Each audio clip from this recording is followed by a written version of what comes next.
In December 2020, West Virginia got its first national park. New River Gorge, with its dramatic cliffs and world-class whitewater, joined America's most exclusive club of protected lands. But this wasn't some sudden decision by the government to upgrade a random piece of wilderness. The New River Gorge had been a national river since 1978, and its path to parkhood tells us something fascinating about how America chooses its most treasured landscapes. The same goes for our other recent additions. White Sands in New Mexico had been a national monument since 1933 before getting the park designation in 2019. Indiana Dunes waited a while too, 53 years as a national lakeshore before becoming a park. And Gateway Arch, this one raised some eyebrows. A 91-acre steel monument in downtown St. Louis doesn't exactly fit the Yellowstone mold, but in 2018 it became a national park anyways. Let's be clear about something. Becoming a national park is a bit like joining the Supreme Court. It's a lifetime appointment, and there are only so many spots. Out of more than 400 sites managed by the National Park Service, only 63 carry the national park title. That's more exclusive than the US Senate. The process is fascinating because there isn't just one path. There are several, and they all require an act of Congress. Literally. Unlike national monuments, which presidents can create with the stroke of a pen under the Antiquities Act of 1906, national parks need both houses of Congress and the president's signature. It's a high bar, and that's by design, especially in today's day and age with partisanship at an all-time high. Let's look at how New Gorge River made it happen. First, it was already under NPS management as a national river. That's crucial. The land was protected, the infrastructure existed, and the Park Service already knew its value. Local businesses and politicians spent years lobbying for the upgrade, arguing it would boost tourism.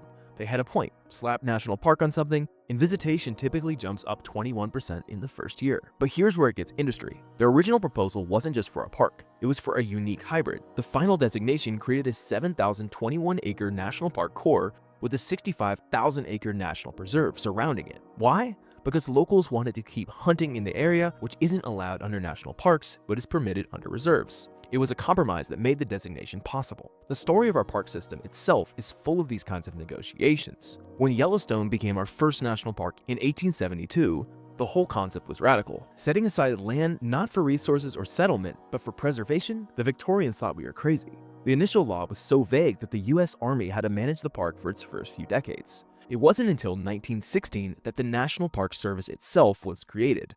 Before that, parks were managed by different agencies, sometimes the Army, sometimes the Forest Service. The creation of the NPS gave us something unique, an agency whose sole purpose it was to, as the original act states, conserve the scenery and the natural and historic objects and the wilderness therein, and to provide for the enjoyment of the same in such a manner as will leave them unimpaired for future generations. So what if you had a piece of land that you wanted to make a national park? Let's say that you've got an amazing canyon, or a unique ecosystem, or an historical site of national significance. Here's your pathway. First, you need to convince your congressional representatives that it's worth their time. They'll need to introduce legislation, and they won't do so without local support. You'll need backing from state and local governments, business groups, conservation organizations, and the public. The National Park Service will conduct a reconnaissance survey to determine if your site meets their criteria. They're looking for national significance, suitability, and feasibility. Is it unique enough? Does it represent something that's not already in the system? And can it be managed effectively? Then comes the detailed study. The NPS will look into everything from environmental impact to economic feasibility. They'll assess threats to the resource, operational requirements, and potential visitor experiences. This isn't quick. It typically takes 2 to 3 years. If the study is favorable, your congressional champions will need to introduce legislation. This is where politics really comes into play. The bill will need to clear committee hearings in both houses, where questions about funding, management, and local impact will be debated.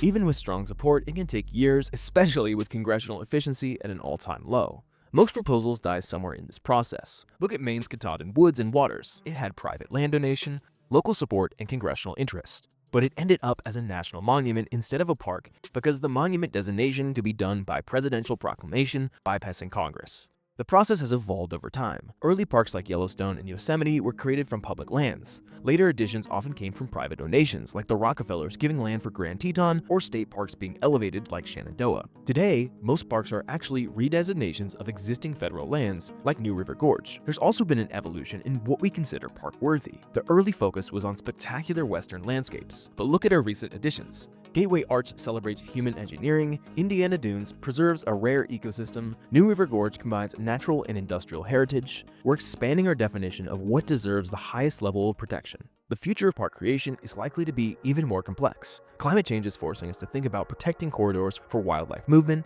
not just isolated places. Environmental justice considerations are bringing more attention to urban and accessible sites. And the increasing crowds at existing parks raise questions about whether we should be adding more. But perhaps that's fitting. Our national parks have always been an experiment in democracy, deciding as a nation what places matter most, what stories we want to tell, and what landscapes we want to preserve for future generations. The fact that it's not easy to create one, that might be exactly the point.